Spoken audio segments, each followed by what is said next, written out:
Countdown for blast off. X minus 5, 4, 3, 2, X minus 1, fire.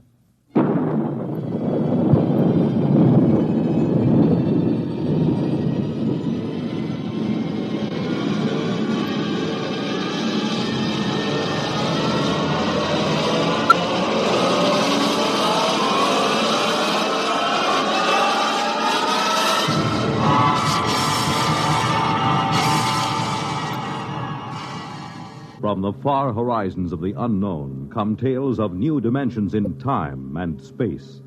These are stories of the future, adventures in which you'll live in a million, could be years, on 1,000 maybe worlds. The National Broadcasting Company, in cooperation with Galaxy Science Fiction Magazine, presents X minus 1.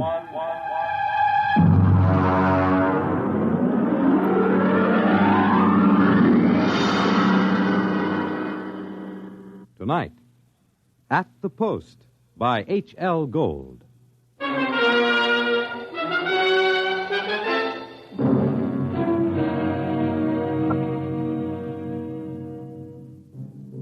When I come into the Blue Ribbon on 49th Street west of Broadway, I could tell right away nobody told Doc Hawkins about my misfortune. Doc, who ain't one really, writes a daily medical column for the Racing Form, and we're celebrating his being sprung from the alcoholic ward. He got one look at me, and he choked on a piece of gefilte fish. What happened? What happened? Look at that. Clocker's become a character. Now, lay off, Doc. Look at that, a gray flannel suit, a black tie. Clocker, where is your purple and green check sports jacket? Where are your two-tone suede shoes? Why, you've become a character. That was Zelda's idea. She wanted to make a gentleman out of him. Wanted to? Why, you two kids got married just before they took my snakes away. Don't tell me you've flipped already. You don't know, Doc? No, what happened? Well, it was right after you tried to take the warts off the fire hydrant that Zelda started hearing voices. It got real bad. How bad? Well, she's at Glendale Center upstate. I just came back from visiting her. Well, did the psychiatrist give you a diagnosis? Yeah, I got it memorized. Catatonia dementia precox. Oh, rough. Very rough. The outlook is never good in such cases. Maybe they can't help her, but I will. Now, Clocker, you're a race handicapper. You run the best tip sheet on Broadway. But people are not horses. You've got to think of your public. For instance, what's good at Hialeah, huh? My bar bill is about to be foreclosed, and I can use a long shot. Those couch artists don't know what's wrong with Zelda. I do. You do? Well, almost. I'm so close I can hear the finish line camera clicking. Well, now, that's very interesting. Perhaps we can collaborate on an article for the Psychiatric Journal. All right, look. Look at these charts. Look, here. Huh? I use the same system I used to dope the races. Look, Zelda's got catatonia. She used to be a hoofer before we got married, and now she does time steps all day. Stereotype movements are typical of catatonia. You don't get it. She does time steps. The first thing you learn in hoofing, over and over. 10 or 15 hours a day. And she keeps talking like she's giving lessons to some jerk kid who can't get it straight. And I hear when these catatonics pull out, they don't remember much or maybe nothing. Protective amnesia. They work harder and longer at what they're doing than they ever did when they were regular citizens. And they don't get a red cent for it. I beg your pardon? I said they were getting stiffed. Anybody who works that hard ought to get paid. I don't understand what you're getting at. What are they knocking themselves out for if it's for free? Doc, I tell you, I miss that mouse. I gotta save her. She can't see or hear us, but she can sure see or hear something. And I'm gonna dope her. Parker, it's too much for you. Too much for me, huh? Who was it said Warlock had turned into a dog in his third year? Who was it had 7 winners the opening day at Belmont? You take my word for it, Doc. I'll beat the schizophrenia handicap.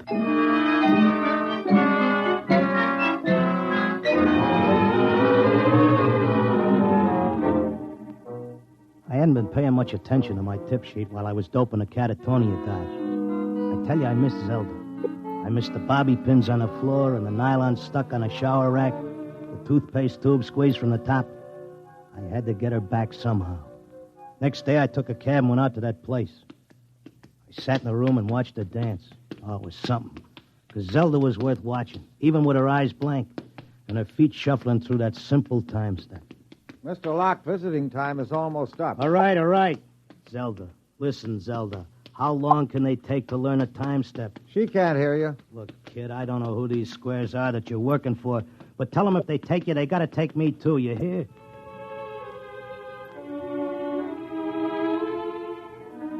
I had an idea now. I had a dope that Zelda was showing them how to dance, whoever they are. And the only way I could spring her was to find out who was controlling her and what they were after. The first step was to get them interested in me, in what I know about racing, doping horses. So I stood there next to Zelda, and I started to talk. Now, the first thing you gotta figure is bloodlines. You take a horse, you gotta know back maybe 4 or 5 generations on both sides.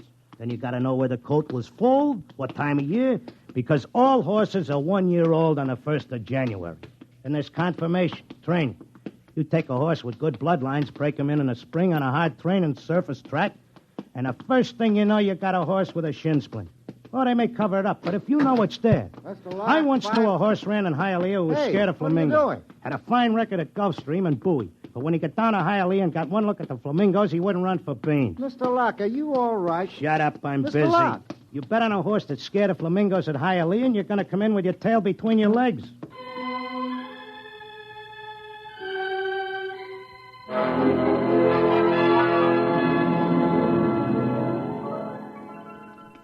I kept coming back every day.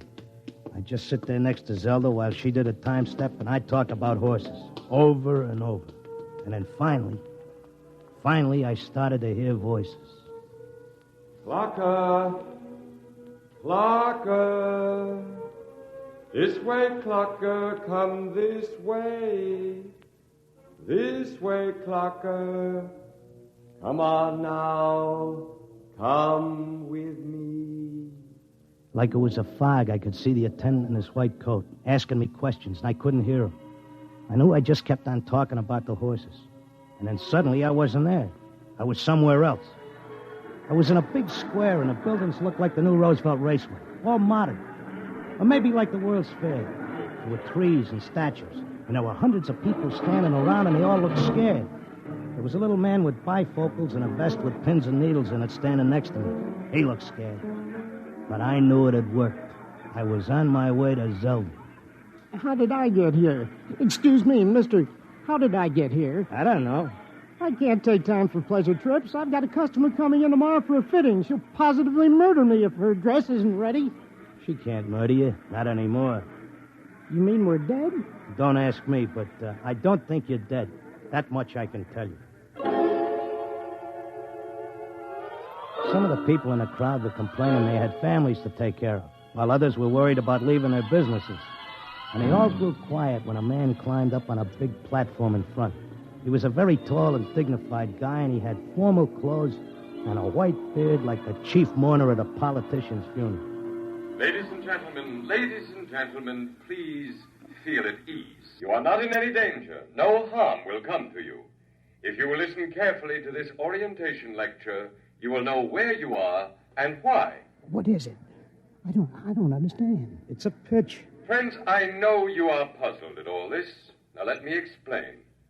You've been chosen, yes, carefully screened and selected, to help us in what is undoubtedly the greatest cause of all history.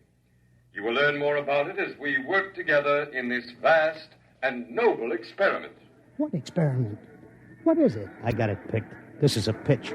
These guys are out for something. Smells like a con. Let me state this in its simplest terms. Now, you know that there are billions of stars in the universe and that the stars have planets. A good many of these planets are inhabited. In almost all instances, the dominant form of life is quite different from yours. I am not of your planet or solar system. I am not formed as you see me. My true appearance would seem to be rather confusing to human eyes. Nuts, get to the point. The truth is, we are not here, and neither are you. Here is a projection of thought, a hypothetical point in space, a place that exists only by mental force. Actually, our bodies are on our own respective planets. What's he saying? What does he mean? Wait, he'll give us the convincer after the build-up. Our civilization is considerably older than yours. For many of your centuries, we have explored the universe both physically and telepathically, and during this exploration, we discovered your planet. We tried to establish communication, but there were grave difficulties, and it was the time of your dark ages. And I'm sorry to report that those people we did make contact with were generally burned at the stake. Here it comes. He's getting ready to slip us the sting. Oh, I don't think you ought to say a thing like that about a fine, decent gentleman. He's obviously very sincere. The problem we face is that the human race is doomed. The history of your race is a record of incessant wars, each more devastating than the last. And now, finally, man has chained the power of worldwide destruction. The next war, or the one after that, would unquestionably be the end not only of civilization, but of humanity, perhaps even of your entire planet. Then why have we brought you here? Because man, in spite of his suicidal blunders, is a magnificent race. He must not vanish without leaving a complete record of his achievements. Now, this is the task we must work together on. Each of you has a skill, a talent, a special knowledge we need for the immense record we're compiling. Every area of human society must be covered. And so we need you urgently. Your data will become part of an imperishable social document that shall exist untold eons after mankind has vanished.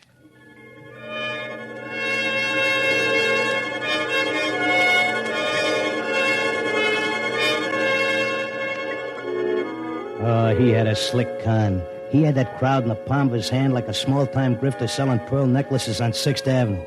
They all cheered. They were all flattered to think that they were joining in this vast project to make a record of the human race. After a while, they broke us up into divisions, and I got herded into a building marked Sports and Rackets.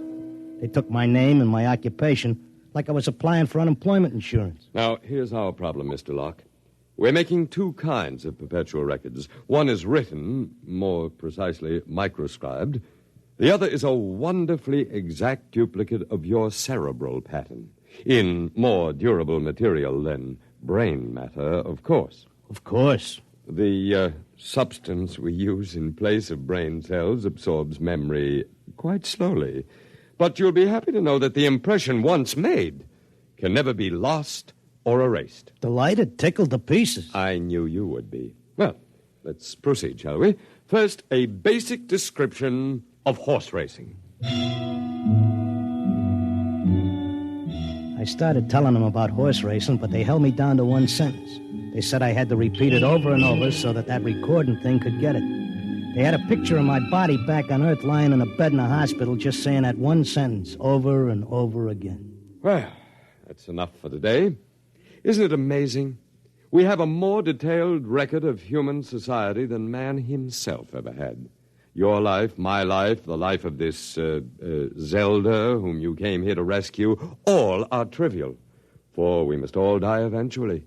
But the project will last eternally. You telling me you know what I'm here for? To secure the return of your wife. I would naturally be aware that you'd submitted yourself to our control voluntarily. It was in your file that was sent to me by admissions. Then why did you let me in? Because, my dear friend, we also... Look, leave out the friend pitch. I'm here on business. As you wish. We let you in, as you express it, because you have knowledge that we should include in our archives. We hoped you'd recognize the merit and scope of our undertaking. Most people do once they're told. Zelda, too? Oh, yes. Yes, Zelda's extremely cooperative, quite convinced. Would you like to see her? Yeah, sure I would. Well, that can be arranged. I'll call the Arts and Entertainment section and arrange a meeting.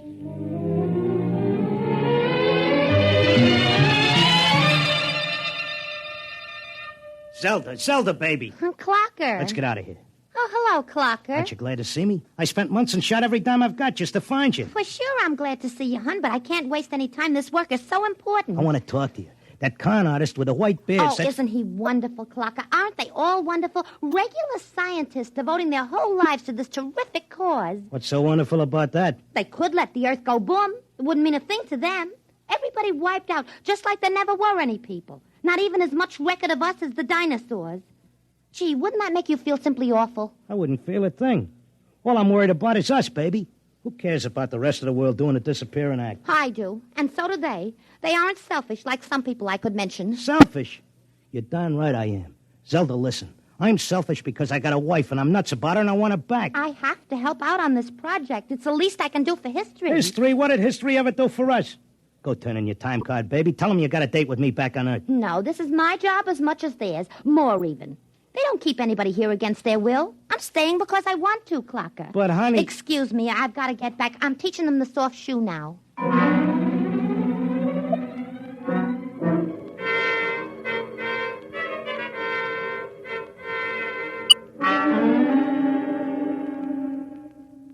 Are you satisfied now, Mr. Locke? Listen, take away the doom push and his racket falls. Listen, suppose you're all square. Suppose you're leveling. You're knocking yourself out because your guess is we're going to commit suicide. But is there any doubt of it? Do you honestly believe the Holocaust can be averted? I think it can be stopped, yeah. Listen, between these catatonics and me, we could tell them what it's all about. I notice you got people from all over the world here. They get along fine because they have a job to do and don't have time to hate each other. Well, it could be like that back on Earth. Mr. Locke, we have experimented in the manner you suggest. But a human psychological mechanism defeated us. Yeah? What was that? Protective amnesia. They completely and absolutely forgot everything they'd learned here. Well, what are the odds on me remembering? Well, you are our first volunteer. Look, I'll give you a deal. You let me out, and maybe I'll be the first case that didn't get amnesia, and I can tell the world all about this. I'll come back if I lame out. You can pick me up any time you want. But if I make headway, you gotta let Zelda go, too. That's a very reasonable proposition. We'll lift our control, Mr. Locke, for a suitable time. If you can arouse a measurable opposition to racial suicide, measurable, mind you, then we agree to release your wife and revise our policy completely.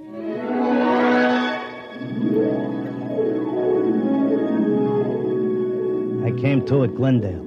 It took me about 2 weeks to convince them that I was all right again. But I had to convince the world that they were throwing a race and that they needed a saliva test. So I started to write it all out in my tip sheet, in and around the horses. Around that time, I ran into Doc.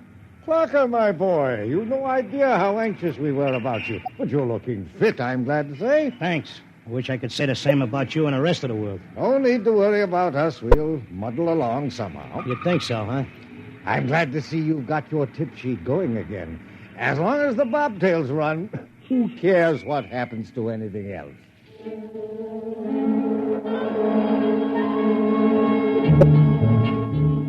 Of course, nobody listened to me.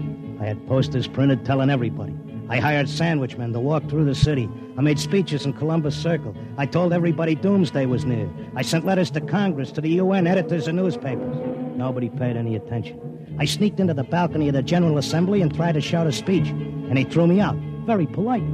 I wrote the whole thing up for a magazine, and they printed it and sent me a check and told me if I had any more fiction, they'd be glad to run it. They kept trying to tell everybody the truth about the catatonics. We ought to go to the hospitals and get ourselves let in and have the aliens take over and show us where we're going. But nobody would listen. And then finally, I went back out to Glendale. Oh, Mr. Locke, we were wondering when you'd come visit your wife. You've been away? I want my old room back. But you're perfectly normal. Give me half hour alone, and you'll be glad to give me my room.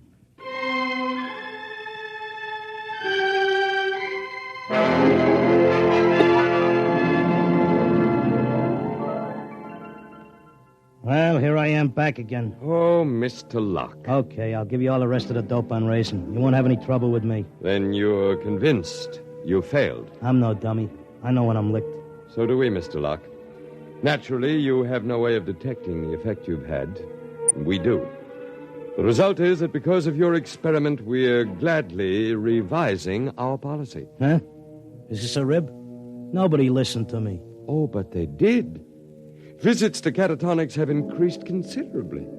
When the visitors are alone with our human associates, they tentatively follow the directions you gave them in your article. Not all do, to be sure, Only those who feel as strongly about being with their loved ones as you do about your wife.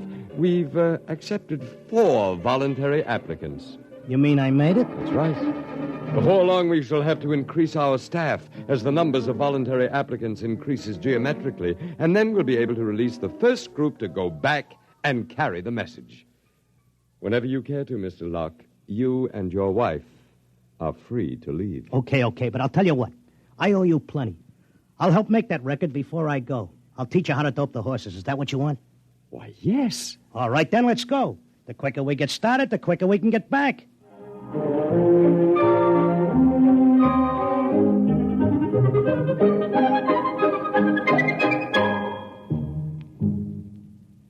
You have just heard X-1, presented by the National Broadcasting Company in cooperation with Galaxy Science Fiction Magazine, which this month features A Touch of E-Flat by Joe Gibson, a story with a warning. Never let anyone point any weapon at you, even something as harmless-looking as a water pistol. It may be a cooling gun. Galaxy Magazine on your newsstand today. Tonight, X-1 has brought you At the Post, a story from the pages of Galaxy written by H.L. Gold and adapted for radio by Ernest Kenoy. Featured in our cast were Frank Maxwell as the clocker, and Thomas as his time-steppin' wife, Zelda, Arnold Moss as the otherworldly one, John Griggs as the doc who wasn't one, really, and Sam Raskin as the confused little tailor with his mouth full of pins. Your announcer, Fred Collins. X-1 was directed by Kenneth McGregor and is an NBC Radio Network production.